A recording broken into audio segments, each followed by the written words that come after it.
जय श्री कृष्णा, जय श्री राधे। तो कैसे हैं आप सब? मैं आज आपके लिए भागवत गीता के अध्याय लेकर आई हूँ, जिसमें एक वीडियो में मैं आपको अध्याय सुनाऊंगी और दूसरी वीडियो में उसी अध्याय का महात्म्य बताऊंगी। तो आइए भागवत गीता का पहले अध्याय को श्रवण करते हैं। श्री ओम नमो भगवते वासुदेवाय विश्वेश्वराय आदि पुरुष अपरंपार अलेख पुरुषाय नमः। दोहा। जगत बंधु ज्योति स्वरूप जिनकी जगनहार हरि यश मांगन आयो दास प्रभु के द्वार। आइए इसका अर्थ सुनते हैं। श्री भगवान जी ने अर्जुन को गीता ज्ञान दिया सो मुझको मिले। हे भयभंजन भगवान श्री कृष्ण जी सो किशोर दास मांगता है। हे प्रभु, गीता ज्ञान के उच्चारण करने से तेरे भक्त पूर्ण ब्रह्म को पाते हैं। हे प्रभु, मैं आपकी शरण में पड़ा हूँ। किशोरदास और कृष्णदास अति दीन गरीब है और आप परम प्रवीण आरत दुख भंजन हो। हे कमलापति कृपा निधान श्री कृष्ण भगवान, तेरे संतों और भक्तों के हेतु मैं यह ज्ञान भाषा में कहता हूँ। श्री गीता ज्ञान की कथा प्रारंभ। जब कौरव और पांडव महाभारत के युद्ध को चले, तब राजा धृतराष्ट्र ने कहा, मैं भी युद्ध को देखने चलूँगा।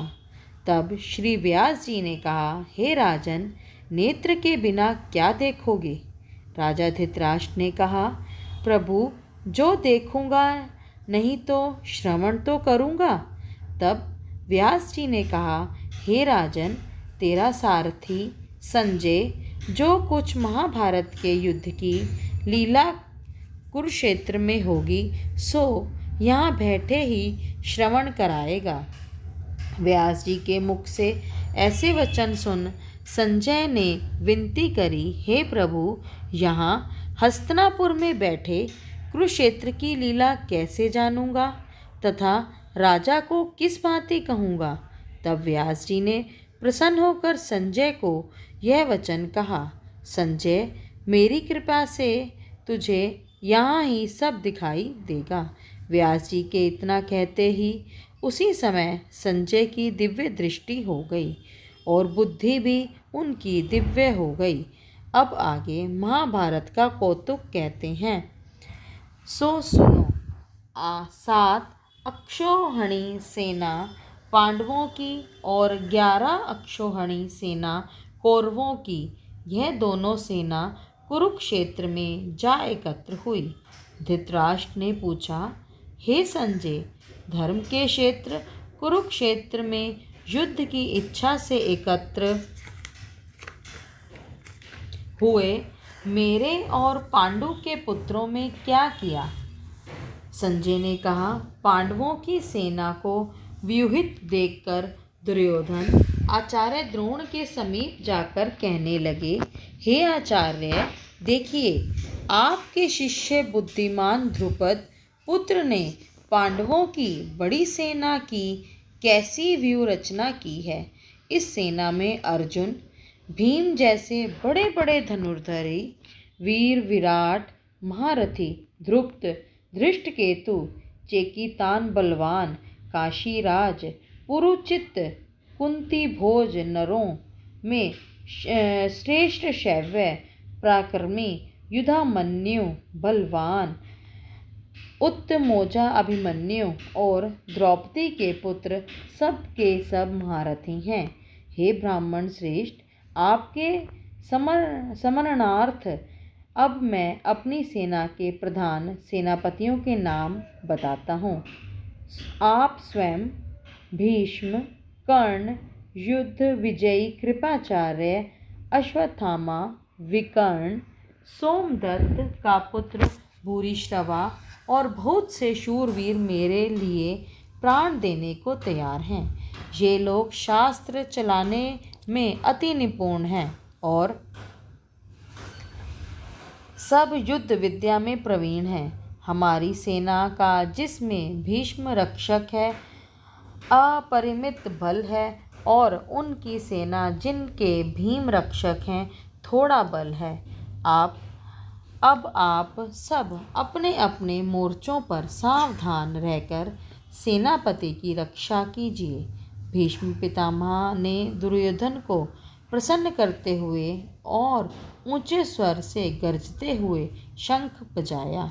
फिर वहाँ चारों ओर शंख नगाड़े घोल गोमुद आदि अनेक बाजे बजने लगे, जिनका भयंकर शब्द हुआ। जिनके अनंतर सफ़ेद घोड़ों के बड़े रथ पर स्थित माधव और अर्जुन ने भी दिव्य शंखों को बजाया। श्री कृष्ण ने पांच जन्य अर्जुन ने देवदत्त नामक शंख और भीषण कर्म करने वाले भीम ने पौंड्र नामक भारी शंख को बजाया।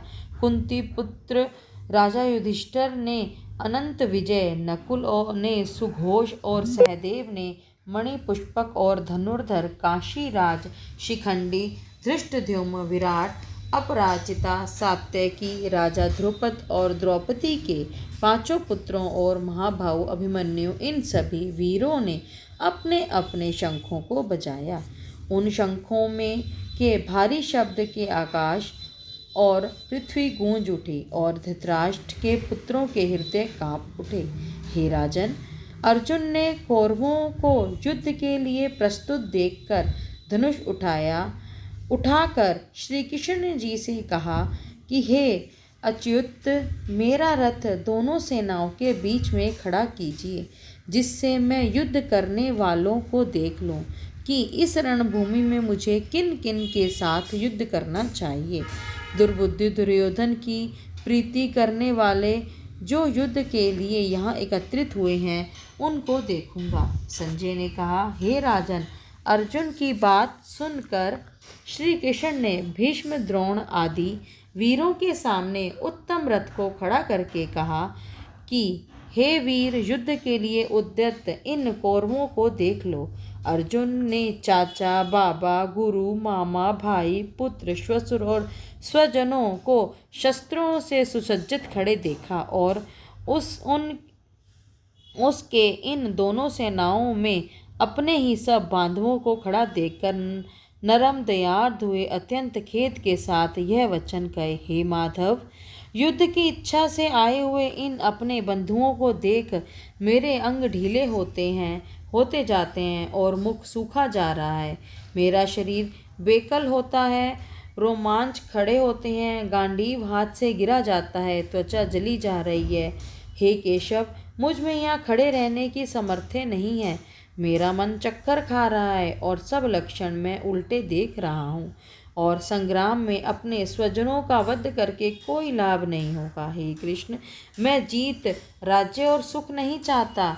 हे प्रभु, हमको राज्य, भोग तथा जीवन से क्या काम है, क्योंकि जिनके लिए राज्य, भोग और सुख की इच्छा की जाती है वे सब युद्ध में प्राण और धन ममता छोड़ मरने को तैयार हैं। और आचार्य, पिता, पुत्र, पितामह, मामा, श्वशुर, पौत्र, सारे संबंधी ये सब मुझे मारे तो भी हे मधुसूदन, मैं इन्हें मारने की इच्छा नहीं करूँगा। हे जनार्दन, त्रिलोकी के राज्य के लिए भी मैं इन्हें मारना नहीं चाहता, फिर इस पृथ्वी के राज्य के लिए तो कहना ही क्या। हे जनार्दन, धृतराष्ट्र के पुत्रों को मारकर हमारा क्या भला होगा। इन अतताइयों का वध करने से पाप होगा, इसीलिए हमें अपने धृतराष्ट्र के पुत्रों को मारना अनुचित है। हे माधव, स्वजनों को मारकर हमें क्या सुखी रह सकते हैं। ये सब लोभ के वशीभूत हैं। कुल के नाश करने तथा मित्र द्रोह करने में पाप को नहीं देखते।